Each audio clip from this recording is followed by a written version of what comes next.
자녀를 둔 이제 아이들 중에서 여성의 62%가 일을 하고 있답니다. 워킹맘이죠. 이제는 여성들도 일하지 않고 먹고 살기가 되게 힘든 맞벌이 부부가 되게 많아졌습니다. 특히나 요즘에는 집을 산다라고 하면 주택담보대출을 이 남자 혼자로 받기가 어렵습니다. 그래서 이 남자 측과 여자 측 각각 신용도로 해서 대출을 받죠. 그렇게 해서 풀로 대출을 받아서 이제 집을 삽니다. 그렇게 주택담보대출을 내서 오래오래 빚을 갚으며 사는 이들이 많죠. 게다가 요새는 외벌이로 혼자 벌어서 먹고 사는 게 되게 빡빡한 상황이 되어버렸습니다. 그러다 보니 이 맞벌이가 선택이 아니라 필수가 되어버렸죠. 그렇게 사는 사람들이 더 많아졌다라는 겁니다. 모르긴 몰라도 앞으로는 월급도 많이 오르지 않을 겁니다.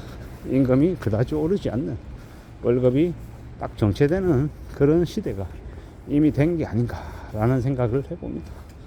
그러면 이제 물가는 계속 오르는데 월급은 제자리 걸음하고 뭔가 좀 더 돈 벌릴 일은 없고 이러다 보니 맞벌이도 하는 것이고 투잡도 하고 쓰리잡도 하는 거고 이제는 N잡너가 그냥 당연하듯이 자연스러운 이제 일이 되어 버리는 거죠. 그렇게 살아가고 있기 때문에 우리가 좀 더 고민하고 좀 더 생각해야 될 것 같습니다. 버는 것 뻔하고 생활비 나가는 것도 딱 정해져 있는데 돈 모으기도 어렵고 자산 굴리는 건 더더군다나 난감하다. 그래서 어떻게든 투자를 잘해야 된다 이런 얘기들을 많이 하는데 제가 볼 때는 먹고 사는 거 빡빡하고 돈도 잘 안 모이고 하니까 투자해야 된다로 이어지는 게 아니라 투자는 나중 약인 거고 그건 정말 그 분야에 잘할 때 해야 되는 것이고 제일 우직하게 그냥 돈을 모으는 것부터 시작하는 게 맞는 것 같습니다. 그렇게 우직하게 돈을 모아갈 때 그럴 때 삶이 좀 더 괜찮아질 것 같다라는 겁니다. 우리가 투자하는 방식은 재미없게 지루하게 하는 게 맞는 것 같습니다. 주식 오르고 내리는 거 생각하지 말고 그냥 배당 받는다 생각하고 한국세일석유 같은 주식 사놓고 한 주당 25,000원 배당 받는 게 낫겠다라는 거. 그리고 맞벌이 하는 것도 이제 아이들에게도 최대한 양해를 구하고 최대한 가족의 협조를 구해야 그래야 가능한 겁니다. 그러지 않으면 되게 사는 게 힘들죠. 저도 가까운 지인이 맞벌이를 하는데 그 남편이 가정 일을 엄청 많이 합니다. 애도 둘이라 요리도 하고요, 집 청소도 하고 뭐 활동하는 것들이 매우 많더라는 겁니다. 그렇게 커버를 하니 이제 워킹맘이 가능한 거고 같이 또 맞벌이해서 또 먹고 사는 거죠. 그런 걸 보면 야, 참 요즘 세상은 사는 게 너무 힘들구나. 특히나 남자들에게도 여자들에게도 이 결혼을 하고 아이를 낳고 산다는 그 자체가 너무 어려운 일이구나 라는 생각이 들었습니다. 어떻게 저렇게 힘들고 어려운데 견디면서 살 수 있을까 라는 생각들이 많이 드는 거죠. 참 대단하다 싶기도 하고 안쓰럽기도 하고 요새는 참 어느 누구 할 거 없이 다들 힘들고 빡세게 고생스럽게 사니 그들이 다들 좀 안쓰럽죠. 제가 제 스스로를 보면 제 자신이 좀 안쓰럽기도 하고 또 어떨 때는 다른 누군가가 그렇게 보이기도 하고 다들 고생스럽게 다들 힘겹게 많이 사는데 큰 일이 안 생겼으면 좋겠는 거죠. 큰 일이라는 게 뭡니까? 사기당하는 거 아니면 뭐 투자 같은 거 해가지고 손실을 크게 입는 것 뭐 그런 일들이 안 생겼으면 좋겠다라고 생각하는 거죠. 살아가는 삶이 인생이 되게 빠듯빠듯하고 되게 힘겹기 때문에 또 좀 그런 일들이 안 생겼으면 좋겠다라고 생각하는 거죠.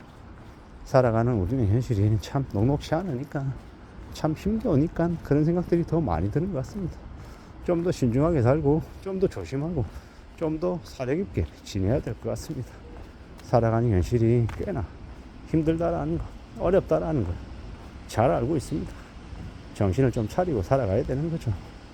함부로 뭔가를 기대하고 욕심부리고 이러는 건 아닌 것 같고요. 현실적인 범위 안에서 어떻게 좀 잘 궁리하며 안전하게 살아갈지를 찾아보는 게 제일 맞는 것 같습니다. 여행을 바래서도 안 되고 너무 큰 기대를 하는 것도 무리인 것 같습니다. 맞벌이해서 워킹맘으로 개고생해서 힘들게 애도 키우고 돈도 벌고 하는데 이제 좀 수월하게 좀 쉽게 뭔가를 해보겠다고 이 아파트 연끌해가지고 빚 내면요, 여차에서 잘못해서 그 대출 이자 못 내고 하면 뭐 연체하다 보면 집 뺏기는 건 순식간이죠. 그런 일들이 벌어지지 않게끔 좀 더 조심할 필요가 있다라는 거죠. 좀 더 염려해야 되겠다라는 생각을 하게 됩니다. 살아가는 게 안 쉬운데 쉽게 생각하면 그것 때문에 큰일이 생긴다라고 이제 보는 겁니다. 조금 더 염려하고 좀 더 신중하게 좀 더 조심하며 살 궁리를 하는 게 더 필요한 것 같습니다. 그렇게 조심하며 살고 좀 대비 대응해야, 그렇게 살아가야, 그래야 뭔가 좀 길이 만들어지지 않을까라는 겁니다. 살아가는 걸 어떻게 예측하고 대비 대응할지 모르죠. 알 수 없습니다. 그래서 고민스러운 거고요. 근데 결국에는 어떻게든 찾아가야죠. 어떻게든 만들어야죠. 길을 또 갖춰 나가야 되는 거고. 이제 그러는 중에 차근차근 좀 이제 현실에 맞게끔, 자신의 분수에 맞게끔, 자신의 처지에 맞게 무리하지 않고 살아가게, 그렇게 설계하고 그렇게 실행하며 지내야, 그래야 삶이 지켜지는 것 같습니다. 꽤나 혹독하고 꽤나 어렵고 꽤나 난감한 일들이 많이 벌어질 것 같다라는 겁니다. 힘들죠. 힘들고 어렵고 많이 고민스럽습니다. 그게 지금의 시대고요. 그래서 맞벌이가 더 많은 거고 워킹맘도 많아지는 거고요. 어떻게 살아야 될지에 대한 생각들을 잘 정리해 놓는 게 좋을 것 같습니다. 너무 여행 부리지 않고 너무 욕심 부리지 않고 성실하게 착실하게 사는 걸 좀 고려해야 되는 거죠. 그렇게 살아야, 그렇게 지내야, 그래야 뭐가 되었건 간에 좀 안전하게 갖춰 나갈 수 있을 것 같습니다. 좀 더 조심할 필요가 있는 거죠. 염려하고 대비 대응하고 좀 뭔가를 무리하지 않는 범위 안에서 잘 설계하고 잘 이끌어 나간다라는 것, 그게 제일 필요한 시대가 지금의 시대 같습니다. 그러니 더욱더 조심하며 살자라고 이야기하고 싶은 거죠. 험난한 시대입니다. 맞벌이에도 풍족하지 않은 사람들이 되게 많은 거죠. 그런 시국에, 그런 상황에 함부로 여행을 바라고 무리하게 투자하거나 투기해서는 안 될 것 같습니다. 사기 사건들이 너무나 많이 벌어지고 있습니다.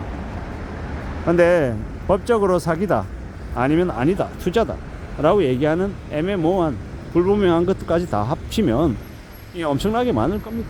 그런 험난한 시대를 지금 우리가 살아가고 있으니 어떻게 해야 되겠습니까? 좀 더 보수적으로, 좀 더 마음 굳게 먹고 함부로 내 돈을 남에게 내어주는 일 없어야 될 것 같고, 벌어들이는 돈을 정말 감사하게 생각하고 잘 아끼고 잘 절약해서 나중을 위한 대비 대응에 쓰도록 해야 될 것 같습니다. 그렇게 살아가고 또 삶이 안정되는 이들이 많아졌으면 좋겠습니다.